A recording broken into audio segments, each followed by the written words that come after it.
everybody doing tonight? I'm figure I'd talk tonight a little bit about friendship. Um, I've noticed since I've came back from Japan a few things. The culture has changed quite a bit in the United States since the 90s when I was here. It seems that we're getting a it's becoming harder and harder to get real friends. With all of our wonderful texting and word games that everybody plays, and not being able to talk to anybody on the phone, getting a bunch of busy signals and press 1, press 3, press 4, press 9, press 10. You're never going to talk to anybody, are you, you fucker? You know, this kind of, I don't know, it's kind of breeding these children that do not know how to actually talk to one another and actually have a grown-up relationship with anyone.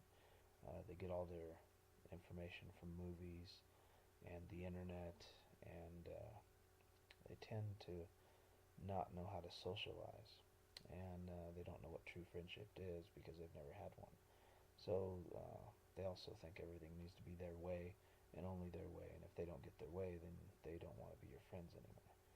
And I've been having this kind of thing happen at my Front Range Community College. I was with a group that was on Facebook calling themselves the Fruit Loops, and there's 3 or 4 of them in that group that are very, very childish, and they're grown-ups. You know, you would think it's a college, but of course, even though they're college kids, it doesn't mean they're grown up. Even though kids are older, doesn't always mean that they're actually grown up, you know. And I've met 45-year-old guys that act like they're 20. So just because you're, older doesn't mean that you're older. So these are very immature, childish kids grow up getting everything they want, not knowing how to actually deal with real people, and it's a sad thing. And to me, a true friend is somebody that uh, they kind of show their true colors when things are going bad for you. Uh, they definitely don't squash things if they're going good, which is what is happening with these friends. I have a girlfriend, and they, for some reason, don't want us to date. They don't want her to be happy. They don't want me to be happy. So they're going around telling her things about me. They're telling me things about her, and they're just running these really childish games when really it has absolutely nothing to do with them, but with all these wonderful programs that we have on TV, like the Kardashians and these things. People have now, with all these reality TV shows that really aren't reality at all, they got scripts and really they have nothing to do with reality. Um, all these shows are out now. They're tending to make uh, alter realities. I guess you would say, to where people believe that that is reality, and these people are mistaken because it's.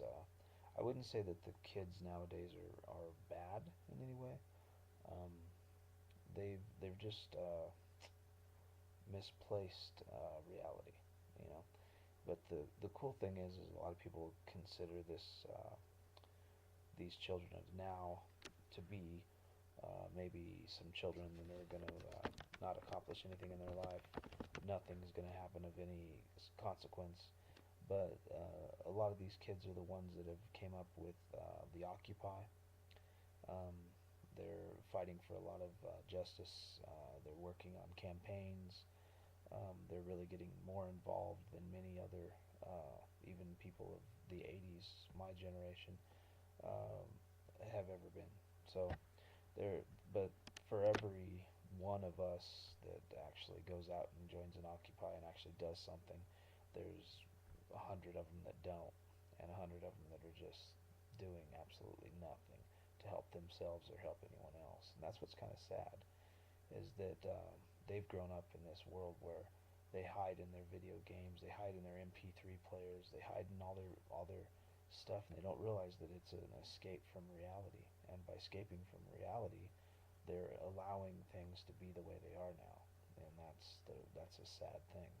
The reason why we have so much problems with the internet and the government and the local and state and city governments and all these things is because people don't want to get involved. They have their own little lives, they have their own little cars, they have their own worries and cares, and they don't want to get outside that box. They don't want to mess with status quo, and that's kind of sad because the best form of patriotism is actually trying to help, trying to do something to help others.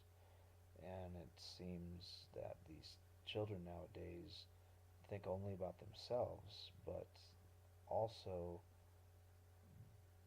they don't really uh, respect themselves. They do things and say things and act in a way that is makes their own self-respect look very bad, and and they don't seem to notice this, and I don't know why that is, why they have been, uh, why they've grown up like that, or what, but it's just kind of how they are now, and it's really sad to see, and I think there's hope for them. I think that they can achieve a lot in their life if they grow up. But the problem is a lot of these kids nowadays have grown up in a way that they don't understand uh, what it means to be grown up. They don't understand what it means to have a relationship with a friend. They don't understand what it means to be in a relationship with a person and to love somebody and care for somebody and actually want to deal with somebody or help somebody other than themselves. And all they want is my, me, and they don't seem to understand that there are others. The world is kind of not to get kind of greeny or green PC or anything like that, but the world is kind of one living organism. And when you start thinking about yourself as like me, that is the biggest problem that we have right now. Is these people are they're causing the problems because they think only about themselves, and they have this idea that the only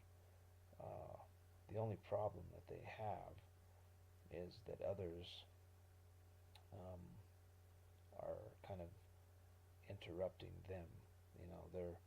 They can if somebody says like I want to help change the earth, change the world, change something like that, they have a scapegoat that they go to, that where they say, well, it's just me and it's just you and we can't really do anything to help it, and then it's over. And that's kind of it's kind of an old scapegoat that they used to use. It's the same one that they use for homeless. When you see somebody begging for change and they just kind of go, oh, well, that guy's probably got more money than we got, you know. And that's basically just an easy cop out for them to get away with not giving them $1. Whether they're going to use it to buy liquor or whatever, it doesn't matter. If you have $1 to spare, you should give it to them. And that's just the facts. It's just common courtesy. You know, there's a reason why they're out there. It's not because they got $1 million in their pocket. It's because they're homeless and they have no food and they need money. And these kids just have this idea that they can scapegoat everything like that. They just use these cop outs, and they hide in their MP3 players and their video games and their Farmville and their Facebooks and their YouTubes and their video chat channels, and they don't actually get out there and try to affect any change. And I think this is going to be a big challenge, because the problem is there's a lot of people that want us to believe that they're trying to help you, and they get on the internet and they make a lot of these videos like I'm doing, and they do a lot of research on the internet and they put things up all over blogs, but they never leave their house, and if they do, it's just to go to some place like Walmart to buy some groceries. So they don't actually do anything. And this is my biggest problem with a lot of Americans who are pro America, pro guns, pro war, pro breast cancer, all this stuff. When you ask them what they're actually doing, all they've done is put a sticker on their car, or they bought a calendar, or something like this, or they just wander around saying, I support the military because I was in the military or something. They don't actually do anything. And that's the biggest problem, is if you're not actually doing something, then you're not supporting anything. So by going around saying I support him, well, because you get on the internet and send some videos and find some things out, that doesn't mean you know anything. That doesn't mean you're helping anybody. That doesn't mean anything unless you get out of your house and go down to the street corner and hold a sign, or go to the city councils, or talk to the government, or petition, or try to raise funds, or try to get people to help you out with what you're trying to do, then you're doing nothing. And that is a big, big problem with kids nowadays. They're very unmotivated to do anything outside of their own little lives, and it's a big problem, a big issue, and that's basically all I wanted to say. I I think friendship is one of the hardest things for kids nowadays to find, and it's partly because they're in their own way. You know, they don't understand. They're not even really concerned with understanding.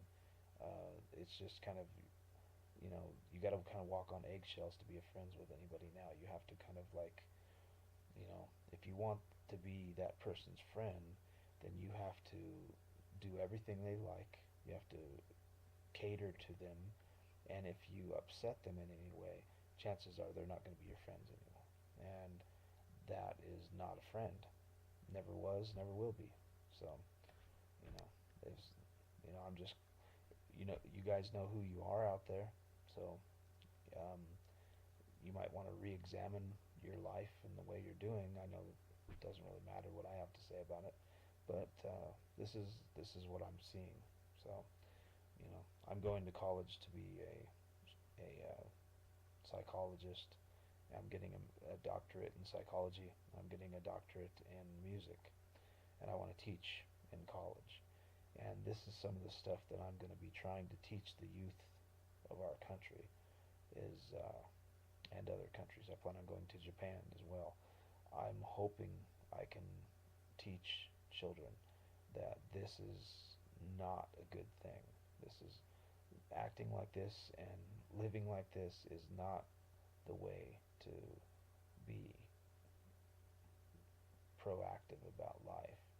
You need to get out of the house. You need to experience life. You need to learn how to deal with other people. You need to not be so antisocial. You need to understand what relationships mean. Uh, Whether that means we need to start programs where we teach children at a young age what it means to be friends and to have a relationship, uh, sexual or other than that, friends, sexual, whatever, because we're having a very big problem, which is kind of funny because the marriage, the marriage rates right now, divorce rates, I should say, are higher with religious people, and I'm an atheist. So actually, atheists are lower than them, but it's still high.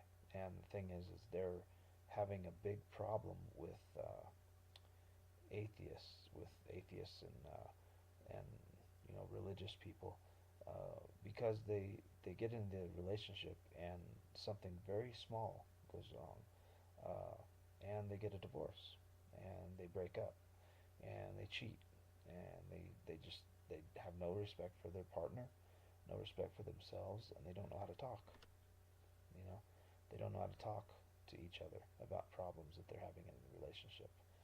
And these are big issues that are going to become very big issues in the future if something's not done about it. And I'm hoping to help that a little bit. So that's all I have to say tonight. Um, I'll have more to say about it later. Uh, Hopefully, uh, people will, you know, whatever. Hopefully, people will have something to say about it. They'll comment on this video. Tell me what they think about what's going on with our youth of today. If they think it's a good thing or a bad thing, how they've been acting, what they think about it. So, peace.